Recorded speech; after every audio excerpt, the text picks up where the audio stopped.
അതുപോലെ തന്നെ നമ്മുടെ ഫുഡ് കൊണ്ടുവരുന്നവരുണ്ടല്ലോ, ഓൺലൈനിലൂടെ വിളിച്ചു പറഞ്ഞ ഫുഡ് കൊണ്ടുവരുന്നവർ, സ്വിഗ്ഗി, സൊമാറ്റോ തുടങ്ങിയ സ്ഥാപനം, അവരെ പറ്റിയും പരാതി വരുന്നുണ്ട്. എനിക്ക് അവരോട് പറയാനുള്ളത് മുന്നറിയിപ്പാണ്, ഈ പരിപാടി അവസാനിപ്പിക്കണം. ഓപ്പറേഷൻ തുഫാൻ എന്ന് പറയുന്നത് നമ്മുടെ സമൂഹത്തെ നേരിടുന്ന ഏറ്റവും വലിയ ഒരു വെല്ലുവിളിയെ തടയാൻ വേണ്ടിയിട്ടുള്ളതാണ്. ആരോഗ്യ, എക്സൈസ്, അതോടൊപ്പം തന്നെ വിദ്യാഭ്യാസ ഈ ഡിപ്പാർട്ട്മെന്റുകളെ കൂടി സംയോജിപ്പിച്ചുകൊണ്ടാണ് ഓപ്പറേഷൻ തുഫാൻ നടപ്പാക്കുന്നത്. അത് ഒരു തരത്തിലും നമുക്ക് കോംപ്രമൈസ് ചെയ്യാൻ കഴിയാത്തൊരു കാര്യമാണ്. എല്ലായിടത്തും പോലീസ് അതിസമർത്ഥമായി ഈ മയക്കുമരുന്നിന്റെ വ്യാപനത്തെ തടയാനുള്ള നടപടികൾ കൈക്കൊള്ളുകയാണ്. ഞാൻ പ്രത്യേക നിർദ്ദേശം കൊടുത്തിട്ടുണ്ട്. ഒരു പോലീസ് ഉദ്യോഗസ്ഥനും ഒരാളുടെയും ശുപാർശകൾ ഈ കാര്യത്തിൽ കേൾക്കാൻ പാടില്ല. ഒരു പോലീസ് ഉദ്യോഗസ്ഥനും അവരുടെ ഡ്യൂട്ടിയിൽ ഒരു ശേഷം വെള്ളം ചേർക്കാൻ പാടില്ല. അങ്ങനെ ഏതെങ്കിലും പോലീസ് ഉദ്യോഗസ്ഥൻ പ്രവർത്തിച്ചാൽ അവരുടെ പേരിൽ നടപടി ഉണ്ടാകും.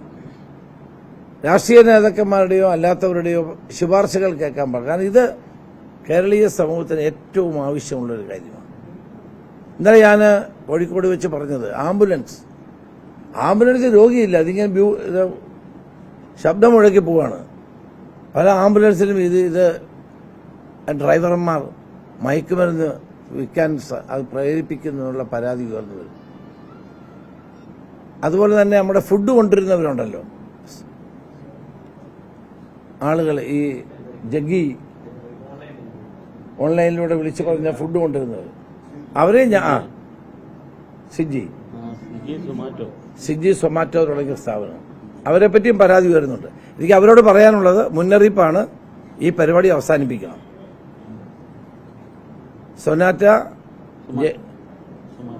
സൊമാറ്റോ, അതോടൊപ്പം തന്നെ സ്വിഗ്ഗി, ഈ വലിയ പരാതികൾ ഉയർന്നു വരുന്നുണ്ട്. അവരാണ് ഇതിനെ പലയിടത്തും ഇത് കൊണ്ട കൊടുക്കുന്നതെന്ന്. കാരണം അവരെ ആരും ചെക്ക് ചെയ്യാറില്ല, ഫുഡ് കൊണ്ടുപോകല്ലേ.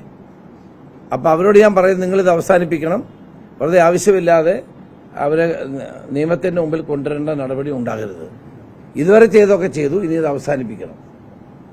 ഇത് ചെയ്താൽ അവരെ ഞങ്ങളുടെ പോലീസ് പരിശോധിക്കും, കർശന നടപടി ഇക്കാര്യത്തിൽ ഉണ്ടാകും. 26-ാം തീയതി കേരളത്തിലെ 140 നിയോജക മണ്ഡലങ്ങളിലും ഓപ്പറേഷൻ തുഫാനുമായി ബന്ധപ്പെട്ട് MLA-മാരുടെ നേതൃത്വത്തിൽ പരിപാടികൾ സംഘടിപ്പിക്കുന്നുണ്ട്. ഇതിന് പ്രതിജ്ഞയെടുക്കുകയും അതോടൊപ്പം തന്നെ തെരഞ്ഞെടുക്കപ്പെട്ട ഒരു സ്കൂളിൽ ഓരോ നിയോജക മണ്ഡലങ്ങളിലും അന്താരാഷ്ട്ര മയക്കുമരുന്ന് വിരുദ്ധ ദിനമാണെന്ന്, ഈ ജൂൺ 26 അന്ന് എല്ലാ നിയോജക മണ്ഡലങ്ങളിലും പരിപാടി ഉണ്ടാകും. MP-മാർ പങ്കെടുക്കും, പഞ്ചായത്ത് ജനപ്രതിനിധികൾ ഉൾപ്പെടെയുള്ള എല്ലാവരെയും അതിൽ പങ്കെടുപ്പിച്ചുകൊണ്ടുള്ള ജനകീയ മുന്നേറ്റമായി ഓപ്പറേഷൻ തുഫാൻ മാറ്റാനാണ് ഉദ്ദേശിച്ചത്. ഓപ്പറേഷൻ തുഫാൻ മൂന്ന് കാര്യങ്ങളാണ് ചെയ്യുന്നത്. ഒന്ന്, ഓപ്പറേഷൻ സ്ട്രൈക്ക്, പോലീസ് കടന്നു ചെന്ന് അത് റെയ്ഡ് ചെയ്ത് പിടിക്കുക. ഇപ്പൊ ജനങ്ങൾ റെയ്ഡ് ചെയ്യാൻ തുടങ്ങി, എല്ലായിടത്തും പഞ്ചായത്തുകൾ പോയി റെയ്ഡ് ചെയ്യുന്നു, നല്ല കാര്യമാണ്. പോലീസ് റെയ്ഡ് ചെയ്ത് ലഹരി ഉൽപ്പന്നങ്ങൾ പിടിക്കുന്നു, നിരോധിത പുകയില ഉൽപ്പന്നങ്ങൾ പിടിക്കുന്നു, മയക്കുമരുന്ന് പിടിക്കുന്നു. ഇതുവരെ ഞങ്ങൾ കഴിഞ്ഞ 17 ദിവസമായി 15 കോടി രൂപയുടെ അടുത്ത സാധനങ്ങൾ പിടിച്ചിട്ടുണ്ട്. വർത്ത് 15 കോടി രൂപ വില വരുന്ന ഈ മയക്കുമരുന്ന് സാധനങ്ങൾ പിടിച്ചെടുത്തിട്ടുണ്ട്. അതുപോലെ തന്നെ 3000-ത്തിലധികം ആളുകളെ അറസ്റ്റ് ചെയ്തിട്ടുണ്ട്. രണ്ടാമത്തേത് തുഫാൻ വാരിയേഴ്സ്, എല്ലാവരെയും വാരിയേഴ്സ് ആക്കുന്നു. അതിന്റെ ആദ്യത്തെ വാരിയേഴ്സ് മോഹൻലാലാണ്. ഇന്നലെ ഞാൻ കുറച്ച് മത നേതാക്കളെ കണ്ട് അവരെയൊക്കെ ഓപ്പറേഷൻ തുഫാന്റെ തുഫാൻ വാരിയേഴ്സ് ആക്കിയിട്ടുണ്ട്. കേരളത്തിലെ എല്ലാ SPC കുട്ടികളും തുഫാൻ വാരിയേഴ്സാണ്. ഇപ്പൊ ജനങ്ങളൊട്ടാകെ തുഫാൻ വാരിയേഴ്സായി മാറണം. പത്രപ്രവർത്തകരടക്കമുള്ളവർ തുഫാൻ വാരിയേഴ്സായിട്ട് മാറണം. ഇത് നിർത്തണമെങ്കിൽ അങ്ങനെ ചെയ്താൽ മാത്രമേ മതിയാവൂ. മൂന്നാമത്തേത് തുഫാൻ കെയർ. കാരണം ഇത് ഉപയോഗിച്ചു കാലാകാലങ്ങളിൽ മയക്കുമരുന്ന് ഉപയോഗിക്കുന്ന ആളുകൾക്ക് പെട്ടെന്ന് ഇത് നിർത്തുമ്പോഴുണ്ടാകുന്ന വിഡ്രോവൽ സിൻഡ്രം ഉൾപ്പെടെയുള്ള അസുഖങ്ങൾ വന്ന ആളുകളുണ്ട്. അവരെ ട്രീറ്റ് ചെയ്യാനുള്ള നടപടിയും ഞങ്ങൾ കൈക്കൊള്ളും. അങ്ങനെ 3 ഘട്ടമായിട്ടാണ് ഇത് 3 ഘടകങ്ങളാണ് ഇതിനകത്തുള്ളത്. ഓപ്പറേഷൻ തുഫാൻ ഒരു വൻപിച്ച വിജയമാണ്. കേരളത്തിലെ ജനങ്ങൾ ഇത് ഏറ്റെടുത്തിരിക്കുന്നു.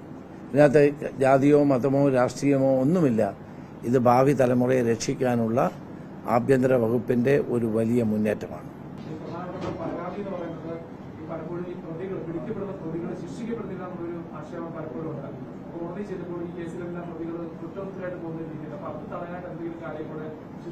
അത് NDPS ആക്ട് അനുസരിച്ച് ചില ലൂപ്പ് ഹോൾസ് ഉണ്ട് അതിൽ. അതുകൊണ്ടാണ് പലർക്കും ജാമ്യം കിട്ടിപ്പോകുന്നത്. ഇവർ വലിയ ക്വാണ്ടിറ്റി കൊണ്ടുവന്നിട്ട് ചെറിയ ക്വാണ്ടിറ്റി ആയിട്ടാണ് വിൽക്കുന്നത്. അപ്പോൾ ആ NDPS ആക്ട് അനുസരിച്ച് പലപ്പോഴും ജാമ്യം കിട്ടും. അപ്പോൾ ആ നിയമങ്ങൾ ശക്തിപ്പെടുത്താൻ ഞങ്ങൾ MP മാരോടും പാർലമെന്റിൽ ഉന്നയിക്കാനായിട്ട് ഗവൺമെന്റ് തന്നെ ആവശ്യപ്പെടുന്നു.